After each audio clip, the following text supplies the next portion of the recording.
नमस्कार। इस वीडियो में हम बात करेंगे कि एनपीएस कर्मचारी अपने सेवा काल में किए गए अंशदान की निकासी कैसे कर सकते हैं, यानी कि उसका विड्रॉल कैसे कर सकते हैं, पार्शियल विड्रॉल कैसे होता है और इसके क्या नियम हैं और कितने पैसे आप एक बार में या फिर अपने संपूर्ण सेवा काल में कितने पैसे एनपीएस के रूप में जमा राशि को आप उठा सकते हैं, विड्रॉल कर सकते हैं। तो संपूर्ण चर्चा हम इस वीडियो के माध्यम से करेंगे, क्योंकि अक्सर ये देखा गया है कि एनपीएस कर्मचारी इस संशय में रहते हैं कि एनपीएस की राशि जो हमारी जमा है वो हम किसी भी स्थिति में उठा नहीं सकते हैं, लेकिन ऐसा नहीं है। जब से 2004 में एनपीएस को इंट्रोड्यूस किया गया है तो उसके पश्चात इसमें समय समय पर कई संशोधन हुए हैं और उसके पश्चात ये नियम बनाए गए हैं कि एक एनपीएस कर्मचारी अपने संपूर्ण सेवा काल में अपने द्वारा अंशदान किए गए राशि को आसानी से विड्रॉल कर सकता है। उसके क्या नियम है इसे हम समझने का प्रयास करेंगे। तो चलिए शुरू करते हैं। दरअसल एनपीएस न्यू पेंशन स्कीम या नेशनल पेंशन स्कीम है, जिसे 1 जनवरी 2004 से केंद्र सरकार की ओर से सभी राज्य और केंद्र सरकार के कर्मचारियों को सशस्त्र बल को छोड़कर सभी कर्मचारियों पर लागू किया गया था। लेकिन 2009 से इसमें जो गैर सरकारी संगठन है या निकाय हैं उनके लिए भी स्वैच्छिक रूप से उसे चालू किया गया है। 1 जनवरी 2004 से सरकारी कर्मचारी इसमें शामिल हुए, लेकिन 2009 में इसे सभी के लिए खोल दिया गया स्वैच्छिक रूप से। अगर कोई इसमें अंशदान करना चाहे तो आसानी से इसमें कर सकता है। इसके 2 टियर बनाए गए हैं, एक फर्स्ट और सेकेंड।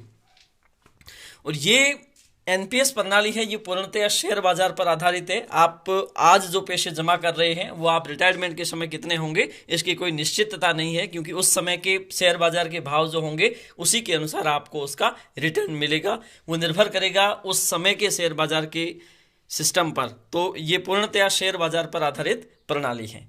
अब हम देखते हैं कि अगर आप एनपीएस कर्मचारी हैं और अपने सेवा काल के दौरान बीच में अगर आपने जो राशि जमा की है उसे अगर आप लेना चाहते हैं, वापस विड्रॉल करना चाहते हैं किसी कारण से, तो आप कैसे कर सकते हैं, इसके क्या नियम है। सबसे पहला नियम है कि अगर कोई सरकारी कर्मचारी या एनपीएस कर्मचारी अपने जमा राशि को विड्रॉल करना चाहता है तो कम से कम उस सेवा में, मतलब उस एनपीएस कर्मचारी के रूप में, सब्सक्राइबर के रूप में उसने 3 साल तक का कार्य किया हो। यानी कि अगर आप एक सरकारी कर्मचारी हैं तो आपने 3 साल तक सेवा दी है और उस 3 साल में रेगुलरली आपने एनपीएस की कटौती करवाई है, तो ऐसी स्थिति में आप एलिजिबल है पार्शियल विड्रॉल के लिए। इससे पहले आप पार्शियल विड्रॉल नहीं कर सकते हैं। आपके 1-2 कमेंट्स आ रहे थे कि क्या प्रोबेशन कर्मचारी है वो पार्शियल विड्रॉल कर सकता है या नहीं, तो बिल्कुल भी नहीं कर सकता है, क्योंकि प्रोबेशन काल है वो 2 साल का होता है। तो 2 साल से पहले या फिर 2 साल तक कोई भी कर्मचारी पार्शियल विड्रॉल के लिए एलिजिबल नहीं होता है। अब दरअसल अगर आपकी जमा राशि जो है उसका कितना प्रतिशत आप विड्रॉल कर सकते हैं, जैसे मान लीजिए आपने 1 साल में या फिर 3 साल में या 4 साल में कुल जमा राशि आपकी 5 लाख रुपए है, तो 5 लाख रुपए आपकी स्वयं की जमा राशि होगी, यानी कि वो सरकार का अंशदान उसमें शामिल नहीं होगा। एक एज ए सब्सक्राइबर आपकी जो कटौती की गई है उसी को शामिल करना है। जैसे मान लीजिए आपके 5 लाख रुपए है, तो ऐसी स्थिति में आप 1,25,000 रुपए 25% तक 1,25,000 रुपए तक उसमें विड्रॉल कर सकते हो। इससे कम भी कर सकते हो, आपके पास विकल्प होगा। 1% से लेकर 25% तक की राशि आप विड्रॉल कर सकते हो। तो आप पर डिपेंड करता है कि आप कितनी राशि विड्रॉल करना चाहते हो। तो 25% से ज्यादा की राशि विड्रॉल आप किसी भी सूरत में नहीं कर सकते हो। ठीक है। अब मान लीजिए आपने एक बार 25% की राशि कर ली, अब आपको उसके बाद भी आवश्यकता है, तो यह विकल्प दिया गया है कि आप अपने संपूर्ण सेवा काल में 3 बार विड्रॉल कर सकते हो। इससे ज्यादा विड्रॉल नहीं कर सकते। अब मान लीजिए आपने सेवा के 5 साल बाद एक बार विड्रॉल कर दिया, उसके 10 साल बाद कर दिया और उसके 20 साल बाद कर दिया। अब आपको 25 साल बाद भी एनपीएस विड्रॉल की आवश्यकता है, तो आपको किसी भी सूरत में इसकी इजाजत नहीं दी जाएगी। मतलब पूरे सेवा काल में आप 3 बार ही विड्रॉल कर सकते हैं। लेकिन ये विड्रॉल ऐसे संभव नहीं है, इसमें कुछ कारण देना होता है। मान लीजिए कोई सरकारी कर्मचारी जो गंभीर बीमारी से ग्रसित है, या फिर अपने बच्चों की उच्च शिक्षा के संदर्भ में ले सकता है, या फिर अपने बच्चों की शादी के लिए ले सकता है, या फिर अपने स्वयं के किसी प्लॉट को खरीदना चाहता है, मकान बनाना चाहता है, तो ऐसी स्थिति में वो वहां पर ले सकता है। कुछ विशेष कारण है, इसके माध्यम से ही आप कर सकते हो। और आवेदन की प्रक्रिया पूर्णतः ऑनलाइन होगी। आपको कैसे आवेदन करना है इसका हमने कल ही एक वीडियो बनाकर यूट्यूब चैनल पर दिया था, उसे आप देख सकते हो। एक सेल्फ डिक्लेरेशन के माध्यम से आप ऑनलाइन आवेदन कर सकते हो, और ऑनलाइन आवेदन आपकी आईडी से होगा, एनएसडीएल सीआरए के माध्यम से, आपकी सब्सक्राइबर आईडी और पासवर्ड के माध्यम से आप आसानी से घर बैठे इसका ऑनलाइन आवेदन कर सकते हो। और आवेदन के 5 दिवस के भीतर आपके खाते में पैसे है वो क्रेडिट हो जाएंगे। ठीक है।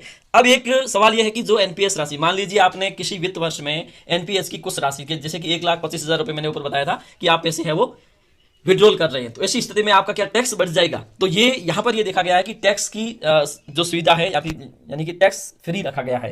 तो ये जो सुविधा है विड्रॉल की, ये पूर्णतः 2015 से शुरू की गई थी। इसमें कुछ संशोधन किए गए एनपीएस रेगुलेशन में, और इसमें 2015 से ये सुविधा दी गई कि कोई भी एनपीएस सब्सक्राइबर अपनी जमा राशि में 25% तक की राशि है वो विड्रॉल कर सकता है। लेकिन 2017 के बजट में ये प्रावधान किया गया कि इस राशि को टैक्स फ्री रखा गया, माने कि किसी भी वित्तीय वर्ष में आपके द्वारा विड्रॉल की गई राशि पर कोई टैक्स आपको नहीं देना पड़ेगा। ऐसा प्रावधान बजट 2017 में किया गया है। तो बिल्कुल भी आपको टैक्स नहीं देना होगा, टैक्स के लिए बिल्कुल भी आपको कंसेशन होने की आवश्यकता नहीं है। ये राशि पूर्णतया टैक्स फ्री होगी। तो आज के लिए